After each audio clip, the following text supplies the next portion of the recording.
마지막 절 보면은 내게 능력 주시는 자 안에서 내가 모든 것을 할 수 있느니라.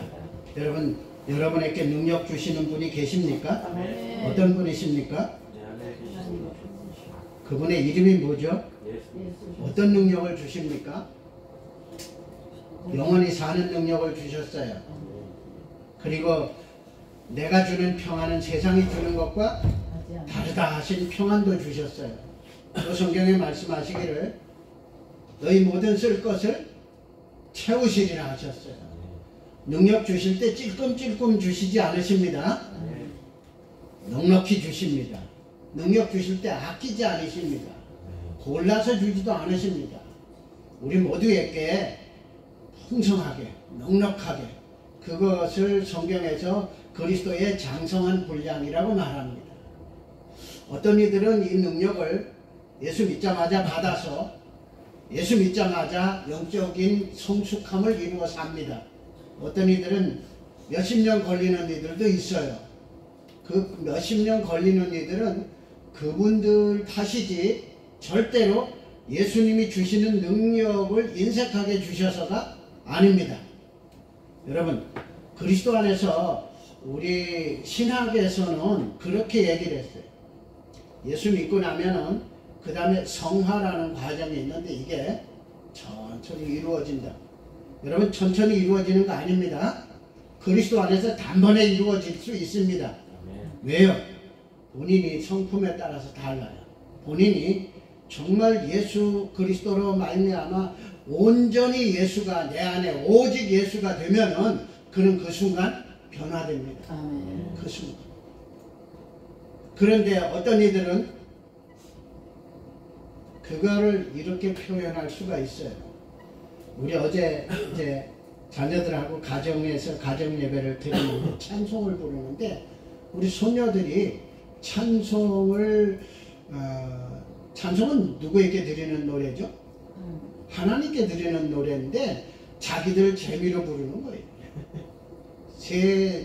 손녀들 셋이서 막 소리를 높였다가 막 했다가 그거는 그들의 마음속에 하나님을 기쁘시게 하려는 마음도 있겠지만 뭐가 있었던 거예요? 자기들이 재미있으려고 하는 게 자기들 마음속에 있었던 거예요. 여러분, 예수 믿으면서 천천히 성장하는 사람들은요, 자기 속에 아직도 버리지 못한 자기 중심의 무언가가 있기 때문입니다.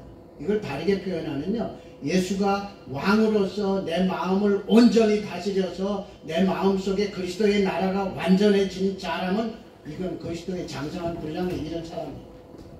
근데 그렇지 못하고 여전히 내가 주님이 내 안에서 계시지만 내 안에 나도 나의 그 유익 하여튼 뭐 나라고 표현하는 것이 내 안에 여전히 있으면은 이건 온전한 그리스도인으로서의 삶이 되지를 못하는 거예요. 오늘 그리스도인의 삶 어떻게 하면 가장 아름답고 멋지고 은혜 풍성한 삶을 살 것인가, 그거를 말씀 속에서 살펴보려고 합니다. 그래서 오늘 본문에 보면은 바울이 고백입니다. 내가 궁핍함으로 말하는 것이 아니라 어떤 형편에든지, 아멘, 어떠한 형편에든지 내가 자족하기를 배웠노니. 당시 스토아 학파가 유명했었어요. 그들은 그들의 정신 세계를 가지고 언제든지 어디서든지 자족할 수 있다, 그렇게 얘기를 했어요. 그런데 바울이 말하는 그 자족은 자기들의 정신세계의 승리로가 아니고 다른 것을 말하고 있습니다. 내가 비천에 처할 줄도 알고 풍부에 처할 줄도 알아. 모든 일에 배부르며 배고픔과 풍부와 궁핍해도 일체의 비결을 배웠노라. 아멘. 어디서 배웠을까요? 13절에 말합니다. 내게 능력 주시는 자 안에서 내가 모든 것을 할 수 있노라. 예수 안에서 가능합니다. 예수님을 온전히 왕으로 섬기면 예수님은 우리를 책임지십니다. 늘 제가 인용하는 구절이 그거죠. 성경 구절이 아니고요. 어린 왕자에서 보면은 길들인 이는 길들은 것을 책임진다. 여러분 예수 안에 우리를 부르신 예수님은 우리를 책임지십니다. 목자로 표현하셨잖아요. 목자로. 아침에도 저는 예배 오기 전에 거위를 내놓고 먹을 거 주고 이러고 왔어요. 뭐하고 왔다고요? 먹을 거 주고 왔어요. 저녁이면은 닭장에 집어넣습니다. 혹시라도 유기견 개들이 전에도 유기견이 와가지고 막 이 집 저 집 거위가 사녔었지. 또 그럴까 보호하느라고 집어넣습니다. 여러분 주님이 우리의 선한 목자라고 말씀하셨습니다. 그래서 무엇이 필요한지 아신다 그랬어요. 무엇이 필요한지 아신다. 그리스도인의 삶이라는 것은 그리스도 안에서 그 주님이 이루어 놓으신 구원을 적용받고 그 그리스도가 내 안에 주인으로 생명으로 왕으로 거하신다는 사실을 믿고 우리가 처한 모든 상황에서 그 주님이 주시는 선한 목자 되신 주님이 주시는 무한한 은혜로 생명의 길을 이끌려 사는 생활. 그게 성도의 생활. 그게 그리스도인의 생활. 다시 말하면요. 메시아이신 주 안에서 구원받은 그리스도의 사람들이 자신 안에 계신 주인이시며 머리이신 주님의 지체로 그분이 주신 마음을 표현하며 사는 것. 여러분 늘 말씀드립니다만 사랑받는 자는 엄청 행복합니다. 사랑받는 자. 그런데 사랑받는 자보다 더 행복한 자가 사랑하는 자입니다. 여러분 그리스도의 사랑으로 사랑하며 사시기를 주님의 이름으로 축복합니다. 주님이 말씀하셨어요. 내가 너희를 사랑한 것 같이 너희는 서로 사랑하라. 너희는 서로 사랑하라. 그러니까 서로라고 하면 쌍방이죠. 둘 다 행복하기를 원하시는 거예요. 그리스도 안에서 누구나 다 행복하기를 원하죠. 이렇게 사는 삶이 또 다르게 표현하면요. 나를 성전 삼고 내 안에 오셔서 나를 성전 삼고 내 안에서 하나님과 주님의 모든 가르치심이 생각나게 하셔서 그래서 하나님의 마음 하나님의 뜻을 알고 그대로 살게 하는 그 삶 성령님의 인도함을 받으며 사는 삶 이게 그리스도인의 삶입니다. 바울이 그렇게 살았기 때문에 형편이 어떠하든지 상관없이 자족할 수 있었던 겁니다. 이 삶이 그리스도 안에서 사는 삶이고 이 삶은 더 이상 자신을 의지할 수 없다는 것을 알고 주님을 의지하고 바울이 그렇게 고백했죠. 오호라 나는 곤고한 사람이라. 근데 히브리서에 보면요. 바울이 자신을 율법으로는 흠 잡을 것이 없는 사람 또 이스라엘의 족보로도 히브리인 중에 히브리인이요 하고 얘기합니다. 혈통으로도 아주 그런데 그가 마지막 고백이 뭐예요? 오호라 나는 누가 나를 이 사망의 몸에서 건져낼고 그리고 주를 바라봅니다. 오직 주 예수 그리스도. 여러분 바울이 고린도후서 12장에서 그가 가시가 그에게 있었다고 말합니다. 그래서 여러 번 하나님 앞에 기도했는데 하나님이 말씀하시기를 이렇게 봅니다. 자, 고린도후서 12장 7절에 여러 계시를 받은 것이 지극히 크므로 너무 자고하지 않게 하시려고 자고라는 말을 이해하십니까? 스스로 크다고 하지 않기로 스스로 높다고 하지 않기로 다르게 말하면 교만하지 않게 하시려고 이런 뜻이죠. 내 육체에 가시 곧 사단의 사자를 주셨으니 자 이건 하나님이 주신 게 아니고 사단이 준 거라고 표현합니다. 그 사단이 주는 것을 하나님이 그냥 두신 거죠. 이는 나를 쳐서 너무 자고하지 않게 하려 하심이니라. 이것이 내게서 떠나기 위하여 내가 3번 주께 간구하였더니 내게 이르시기를 내 은혜가 내게 족하도다. 이는 내 능력이 약한 데서 온전하여 짐이라 하신지라. 이러므로 도리어 크게 기뻐함으로 나의 여러 약한 것들에 대하여 자랑하지니 이는 그리스도의 능력으로 내게 머물게 하려 함이라. 그러므로 내가 그리스도를 위하여 약한 것들과 능력과 궁핍과 핍박과 곤란을 기뻐하노니 이는 내가 약할 때에 그때에 곧 주님의 강함이 나타납니다. 우리는 바울의 육체의 가시가 어떤 것인지 모릅니다. 그리고 그것이 무엇인지 중요하지도 않아요. 사실은 그 가시에 대해서 어떻게 생각하느냐. 여러분, 그 가시는 분명히 그에게 고통스러운 거예요. 귀찮은 거예요. 없으면 좋은 거예요. 사단이 주는 가시는 결코 사소한 것이 아닙니다. 그래서 하나님께 3번을 반복해서 라는, 그는 한두 번 기도한 게 아니라 정말 전심으로 기도했죠. 그런데 전혀 예기치 않은 방법으로 예기치 않은 응답이 온 겁니다. 내게 이르시기를 내 은혜가 네게 족하다. 여러분, 그 가시가 떠나기를 바울이 바랐어요. 그런데 있는 그대로 그 자체에 이미 내게 은혜가, 내가 내게 준 은혜가 족하다. 내 능력이 약한 데서 온전하여집니다. 여러분, 다른 번역에서는 너의 연약을 통해 나의 힘과 능력이 온전하여지고 성취되고 완전하게 되고 가장 효과적이 되리라, 이렇게도 번역합니다. 그가 겪은 고통은 그에게서 자신에 대한 모든 믿음과 기대를 빼앗아갔습니다. 자신을 의지하던 삶이 끝나자 그리스도의 힘이 드러나는 온전한 도구가 되고, 자신의 연약함을 온전히 인식하는 경지에 이르는 것 쉽지 않아요. 그래서 주님이 우리 보고 말씀하십니다. 너희는 자기 십자가를 지고 나를 따르라. 근데 그 십자가를 지고 따르는 것이요, 골고다 언덕길을 예수님이 십자가를 지고 가던 그 과정이 아니고 이미 십자가에 못 박힌 그 과정을 저는 생각합니다. 여러분, 십자가를 지고 가는 동안에는 그래도 소망이 있을 수 있습니다. 혹시라도 사면장이 떨어지지 않을까. 근데 여러분, 이미 십자가에 못 박혀버리고 나면 이미 그가 육체를 가지고 가질 수 있는 소망이 완전히 끝나버렸습니다. 이제 그 십자가에 못 박힌 상태에서 그가 할 수 있는 일은 어떤 것만 남았어요? 시간이 지나면 죽은 것밖에 남은 게 없어요. 우리 자신이 약하다고 믿지 않습니다.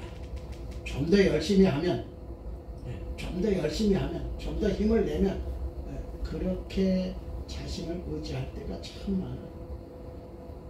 전적으로 소망도 없고 이제는 끝이다. 그게 십자가에 못 박혔을 때의 모습. 누가복음 23장 39절에 그 모습이 나옵니다. 달린 행악자 중 하나는 비방하여 가로되 내가 그리스도가 아니냐, 너와 우리를 구원하라 하되, 하나는 그 사람을 꾸짖어 가로되 내가 동일한 정죄를 받고서도 하나님을 두려워 아니하느냐. 우리는 우리의 행한 일에 상당한 보응을 받는 것이니 이에 당연하거니와. 아멘. 이 한 사람은 여전히 억울한 거예요. 달린 행악자 중 하나는 비방하여 가로되, 악이 나무, 자기가 죄인이라고 깨닫고 합당하게 처벌을 받는 것이라고 여긴다면은, 그렇죠. 근데 그렇지 않은 거예요. 그러니까 그의 마음속에 아직도 원망도 있고, 그래서 비방도 하고 이러는 거예요. 그런데 또 한 사람은 뭐라고 할까요? 동일한 정죄를 받고도 하나님을 두려워하지 않아요. 이 사람은 죄를 지었을지라도 하나님을 두려워하는 마음, 그리고 내가 죄인이라는 것을 아는 거예요. 그리고 더 이상 소망이 없다는 것을 아는 거예요. 그래서 그가 십자가를 지고 십자가에 못 박혀서 더 이상 소망이 없었는 건데, 그런데 그의 옆에 예수께서 못 박혀 계실 거예요. 그의 옆에. 여러분, 하나님은 인생이 절망하고 낙심하고 그래서 거기서 무너지도록, 그 절망하고 낙심하는 것은 사단이 주는 거죠. 그 사단이 주는 것 때문에 절망하고 낙심하여 무너지도록 하지 아니하시고 그 곁에 예수 그리스도를 준비하신 겁니다. 누구라도 언제라도 볼 수 있도록, 알 수 있도록. 그래서 그가 말합니다. 가로되 예수여 당신의 나라에 임하실 때의 나를 생각하소서. 여러분 짧은 문장입니다. 당신의 나라에 임하실 때. 이 사람은요 하나님 나라와 주님으로 말미암아 이루어질 이 땅에서의 그리스도의 나라를 알았습니다. 범죄자지만. 그럼 왜 그럴까요? 구약 성경이 이스라엘 백성의 어린아이 때부터의 교육이거든요. 그래서 어린아이들 그리스도께로 인도하는 것은 중요한 구원의 순서가 될 수 있습니다. 자, 주님이 대답하십니다. 예수께서 이르시되 내가 진실로 내게 이르노니 오늘 내가 나와 함께 낙원에 있으리라. 아멘. 근데 이 말씀은 그에게만 하신 게 아니라 우리 모두에게도 하셨죠. 우리의 주인이시고 생명이시고. 거기서는 더 이상 아무 소망이 없었지만 정말 최고의 소망인 예수 그리스도가 옆에 있었다는 것. 이 사람에게는 엄청난 축복입니다. 은혜. 하나님이 우리를 그렇게 사랑하시죠. 자기 십자가를 지는 것은 주님을 바라보는 시작입니다. 자기 십자가를 지라는 것은요 자기에게 소망이 없고 오직 주님께만 소망이 있다는 것을 알게 하는 시작입니다. 자기 십자가를 지는 것은요 주님을 의지하는 시작입니다. 주님을 바라보는 시작입니다. 주님으로부터 새로운 생명의 은혜, 새로운 생명의 길을 가는 은혜를 받을 수 있는 시작입니다. 주님으로 인하여 사는 시작. 여러분 자기 십자가를 지고 늘 주님을 바라봄으로 이 은혜를 늘 누리시기를 주님의 이름으로 축복합니다. 우린 대부분 하나님께 힘을 달라고, 강하게 해달라고, 부족을 채워달라고 기도합니다. 근데 바울의 기도와 모습을 보면서 저는 오늘 다르게 여러분들에게 말씀을 드립니다. 여러분 주님으로 채워달라고 기도하시기 바랍니다. 주님으로 채워달라고. 그 풍선들이 여러 가지가 있어요. 우리 보통 입으로 부는 풍선은 어느 정도로 높이 날 수 있죠? 안 날아요. 입으로 부는 풍선은 그 속에 습기도 들어가고 탄산가스가 또 많이 들어가기 때문에 이 공기 중에서 무거워서 거기다가 그 풍선에 고무 재질도 무게가 있고 그래서 이렇게 던져놔도 얼마 안 가서 가라앉아 버려요. 그런데 보통 우리가 에드벌룬이라고 부르는 그 풍선들 커다란 것들 높이 뜨는데 혼자만 뜨는 게 아니라 뭘 붙잡고 뜨죠? 광고문을 붙잡고 떠요. 근데 그 안에는 어떤 게 들어있어요? 공기보다 가벼운 것들이 들어있어요. 자, 여러분 세상이 이끄는 것, 세상이 원하는 것, 사단이 좋아하는 것으로 심령을 채우면은 이걸 육신의 삶이라고 부릅니다. 그런데 주님으로 채우고 주님의 마음으로 채우고 성령님이 가르쳐 주신 하나님의 가르침으로 채워지면 이 사람은 이건 영적인 사람이라고, 이건 그리스도의 사람이라고. 바울이 그렇게 된 거예요. 예수님을 알기 전에는 율법으로 채우고 이스라엘 사람들의 히브리인들의 전통으로 채우고 가말리알 문화에서 배운 것으로 채우고 그래서 율법으로는 흠이 없는 사람. 그런데 그 모든 것을 무엇으로 여긴다고? 배설물. 그리고 무엇으로 채웠어? 내가 그리스도와 함께 십자가에 못 박혔다. 그런즉 이제는 내가 산 것이 아니라 오직 내 안에 그리스도께서, 오직 내 안에 그리스도께서 사신 것이다. 여러분 오직이라는 말을 쓰고 그리스도께서라고 했으면은 바울 안에 다른 것이 더 없다는 말입니다. 여러분 바울이 그리스도의 지체였습니다. 우리도 그리스도의 지체입니다. 예수님이 바울의 머리셨습니다. 예수님이 우리의 머리이십니다. 여러분 우리 속에도 바울처럼 오직 예수로 가득하시기를 주님이 원하십니다. 그래서 주님의 이름으로 축복합니다. 여러분 속에 세상의 그 어떤 것도 다 버리고 오직 예수로 채우시기를. 그게 손해가 아니라 그게 진정한 축복입니다. 그게 진정한 이익입니다. 그래서 복음서에 그러죠. 밭에 감추인 보화를 발견한 사람이 가서 얼마나 팔아서 샀어요? 다 팔아서. 내 속의 모두를 다 버리고 내 속을 온전히 예수 그리스도로 가득 채우시는 여러분. 그게 가장 행복한 생활을 할 수 있는 성도의 기본입니다. 그렇게 예수 믿자마자 그렇게 되는 사람은요, 단번에 성숙해버리는 겁니다. 이 땅의 식물들은 과정을 거쳐야 성숙합니다. 사람도 태어나서 자라는 육신의 삶은 어린아이의 삶을 지나고 어른이 됩니다. 그러나 영적인 삶은 예수 그리스도로 온전히 채워지는 순간 그는 성숙한 자로 살게 되는 겁니다. 그게 안 돼가지고 뭐 10년, 20년을 믿다가 어떤 목사님들 예전에 그런 고백, 머리에 예수님이 가슴에 오른데 몇 년 걸렸다. 그게 뭐예요? 내 속에 그리스도가 왕으로 살지를 않는 거예요. 지식으로만 예수 그리스도를 믿는 거죠. 여러분, 주님은 우리의 심령 속에 나를 다스리는 왕이십니다. 아멘. 그분은 나의 생명이십니다. 아멘. 아직도 또 다른 생명하고 예수님의 생명 두 가지를 가지고 삽니까? 아닙니다. 오직 예수로 사시기를. 아멘. 그래서 바울이 내게 능력 주시는 자 안에서 내가 모든 것을 할 수 있느니라 이러지. 여러분, 주님이 여러분의 오직이시기를 주님의 이름으로 축복합니다.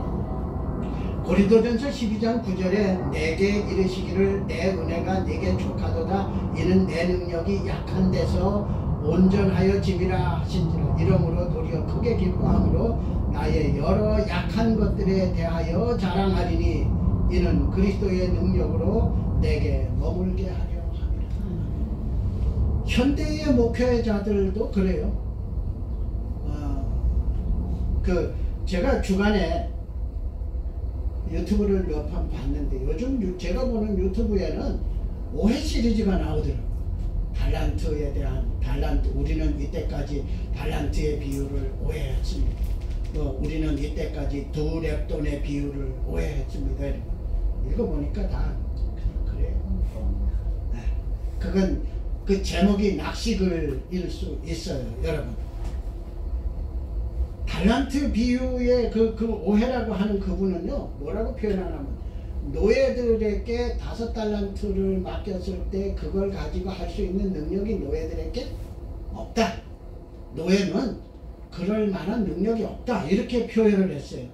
과연 그럴까요? 당시의 노예들은 어떤 사람이었는가 하면요, 전쟁에서 포로로 잡혀온 자들도 노예였어요. 그러면 전쟁에서 포로로 잡혀온 사람들이 전부 무능력한 사람들만 잡혀왔나요? 아니에요. 전쟁에는 누가 전쟁을 합니까? 군인들이 전쟁하죠. 또 그 군인들을 지휘하는 지휘관들도 있죠. 자, 이들이 지면은 이들만 잡혀갑니까? 이들이 지고 나면은 이들을 전쟁터에 내보낸 왕실에 있는 사람들. 성경에 나오잖아요. 다니엘의 친구들도 다 노예예요. 말하자면 포로로 된 거예요. 그런데 그 중에서 어떻게 지혜로운 게 드러나니까 왕실에까지 가서 쓰인 거예요.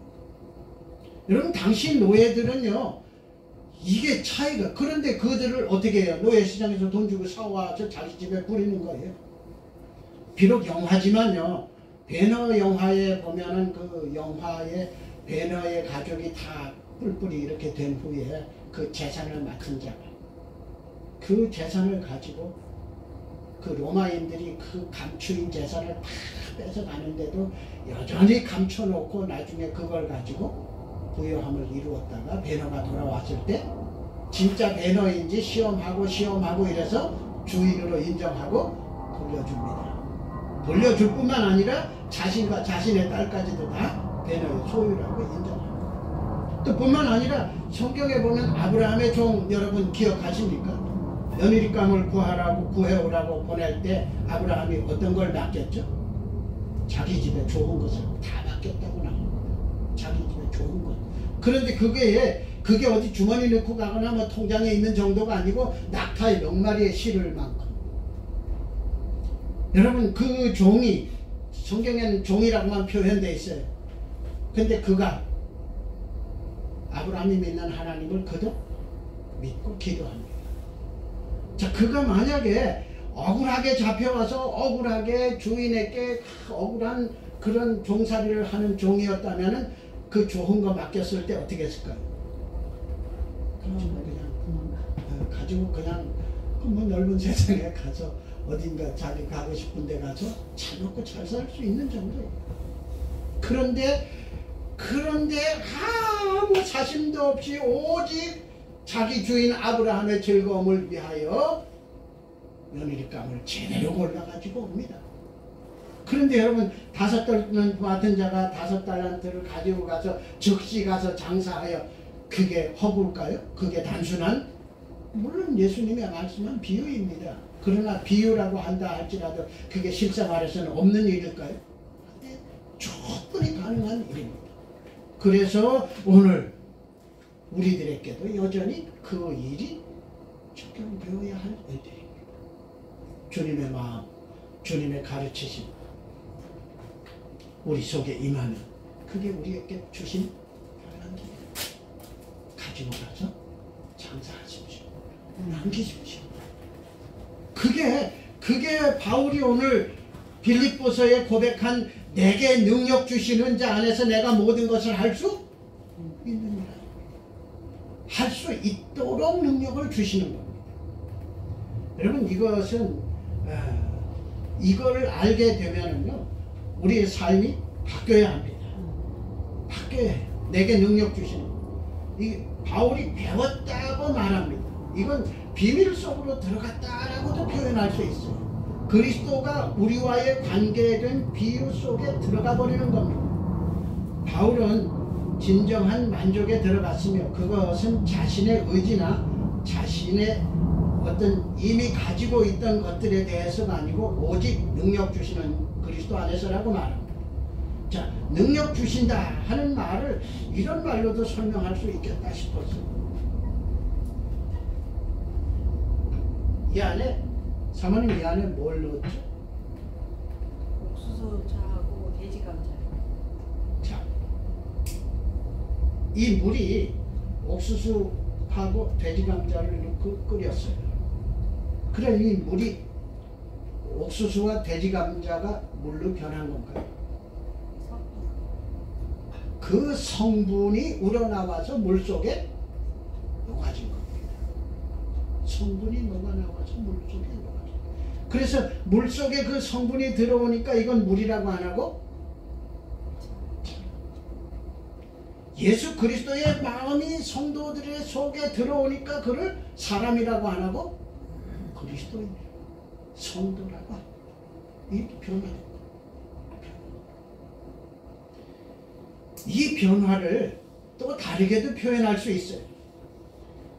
배가 바다에 있어요.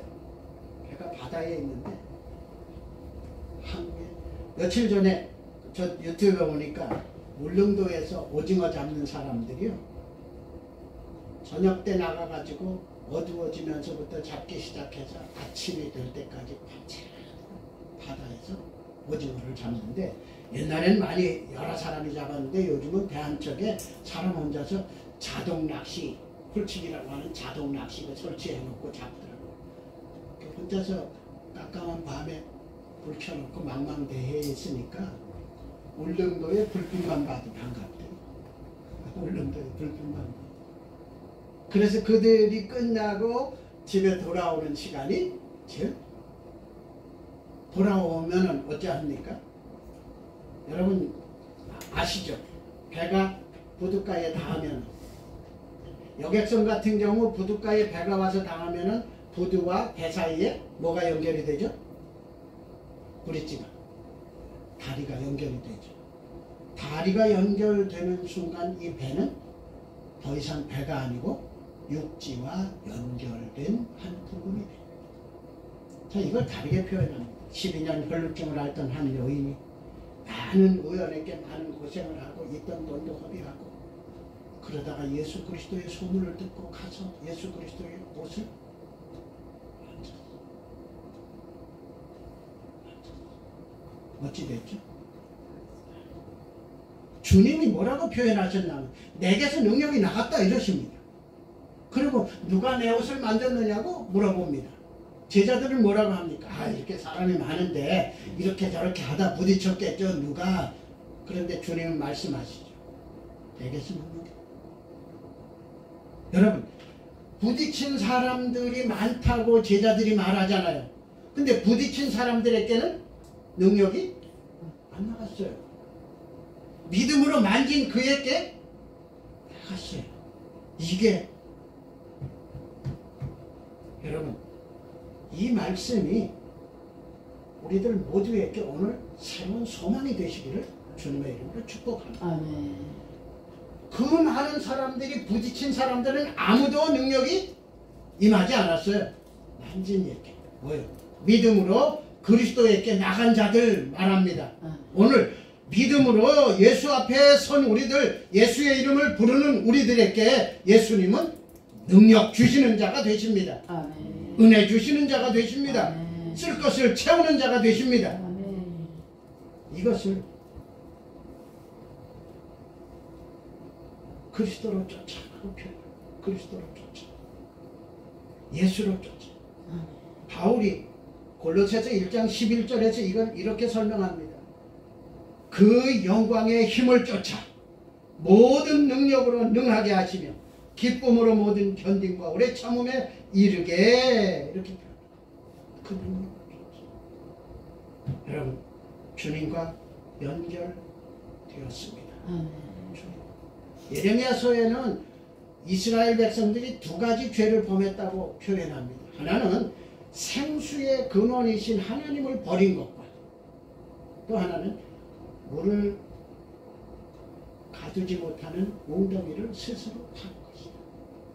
자, 생수의 근원이신 하나님, 그 생수의 근원이신 하나님과 내가 연결되었습니다. 아멘. 연결되었습니다.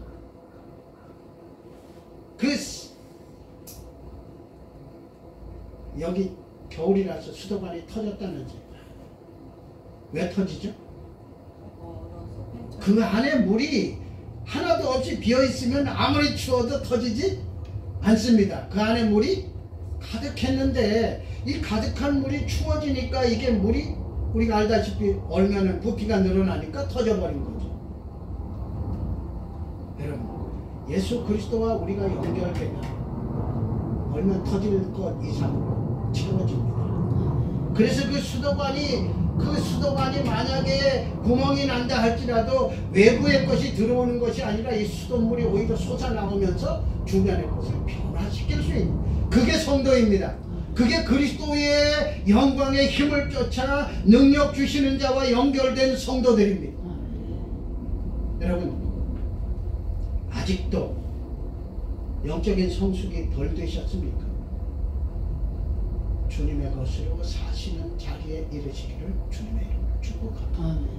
내게 능력 주시는 자 안에서 나는 완전한 자들입니다.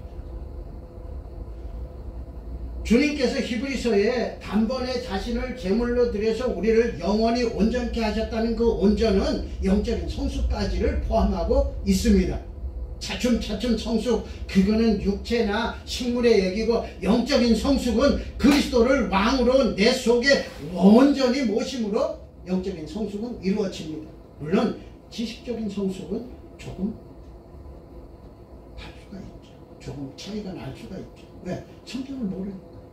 저도 그랬어요. 성경을 몰라가지고 제가 처음 예수 믿고 나서 그 설교를 들으면서 받아 적었던 메모했던 데 보면요, 신의 산을 하나님의 신이시니까 신에 대한 산이거니 하고 신의 산이라고 받아 적었어요. 근데 나중에 내가 성경을 직접 읽으면서 보니까 신의 산이 아니고 신의 산이다. 이런 그 지식적인 것은 아무래도 조금 차이가 날 수 있죠. 그러나 주님의 마음을 가지고 그 마음을 표현하는 육체의 삶, 영적인 삶은 그리스도가 왕으로 내 안에 온전하시면 온전한 성숙이 이루어집니다. 다만 사역의 폭은 지식과 함께 조금씩 넓어질 수가 있는 차이가 있죠. 여러분, 봉사들 중에 더러는 능력을 받은 것으로 그래서 그 능력이 자기 것인 양 하는 분들도 더러는 있습니다. 그러나 저는 아니라고 봅니다. 그래서 저는 전자석 이야기를 자주 합니다. 자석에 쇳덩어리가 전자석은 쇳덩어리로 되어 있잖아요. 근데 이게 전기가 통하는 순간 자석이 되어서 끌어당겨서 많은 것들을 달라붙입니다. 근데 달라붙은 그것도 자석이 되어서 또 다른 것들을 붙입니다. 여러분 그리스도께 붙어 있으시기를 주님의 이름으로 축복합니다. 생수의 근원이신 주님께 붙어 있으면 네 배에서 생수의 강이 흘러나리라. 은혜와 사랑의 주님께 붙어 있으면 은혜와 사랑을 주변에 흘려보낼 수가 있습니다. 생명의 주님께 붙어 있으면 생명이신 예수 그리스도의 은혜를 가지고 주변에 생명의 역사를 일으킬 수 있습니다. 그게 우리들. 그게 내가 아니고 성도인 겁니다. 내가 아니고 그리스도의 지체인 겁니다. 여러분 나로 살지 마시고 그리스도의 지체로 사시기를. 그래서 하나님은 성경을 통해서 예수 믿는 사람들을 성도라고 부릅니다. 성도. 그냥 한국교회에서 교인들을 지칭하는 명칭이 아니고 영어로 말하는 거룩한 무리, 거룩한 백성. 그렇게 살 때 전자석처럼 그리스도의 것을 가지고 내게 능력 주시는 자 안에서 내가 모든 것을 할 수 있느니라를 우리를 통해서 주가 이루십니다. 여러분 주님이 여러분의 주인이십니까? 주님이 여러분에게 능력 주시는 자이십니까? 근데 왜 능력을 못 받고 살았을까요? 제자들이 말했던 대로 사람이 많아서 부딪히는 사람들은 아무 능력을 받지 못했는데 가서 믿음으로 만진 그 여인만 그래서 그가 혈로 근원이 말랐다 그랬어요. 자, 병의 근원이 말랐다. 그를 괴롭히던 것이 근원이 없어져 버렸어요. 내게 능력 주시는 자 여러분의 주인이십니까? 내게 능력 주시는 자 그분을 바울이 빌립보서에 말한 것처럼 여러분도 주님을 향하여 내게 능력 주시는 분이라고 고백할 수 있으십니까? 그렇게 고백하시기를 순간순간 어느 때든지. 그러면 주님은 여러분의 삶에 능력으로 채우십니다. 수가성 12년 혈루증을 앓았던 여인이 예수님을 만나는 순간 그의 그 짐 걱정 덩어리, 그의 염려 덩어리, 그의 욕심을 좀먹고 그의 물질을 없애는 그 모든 것의 근원이 사라져버린 거죠. 그리스도로 다시 그리스도의 어쩌라 능력 주시는 그분을 다시 붙잡으시기를 바랍니다. 그래서 더 풍성한 삶, 더 풍성한 삶, 그리스도인으로서의 삶의 가장 풍성한 아름다운 그 삶을 이루시기를 주님의 이름으로 축복합니다. 기도합니다. 주님, 주님의 풍성함을 우리도 누릴 수 있기를 원합니다. 12년 혈루증 앓았던 그 여인처럼 믿음으로 다시 주님을 붙잡습니다.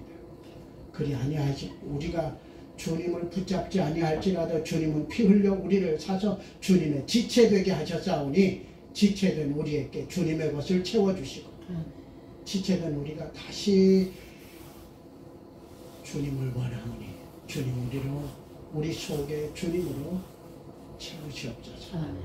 주 충만히 채우시옵소서. 빈 구석 없이 채우시옵소서.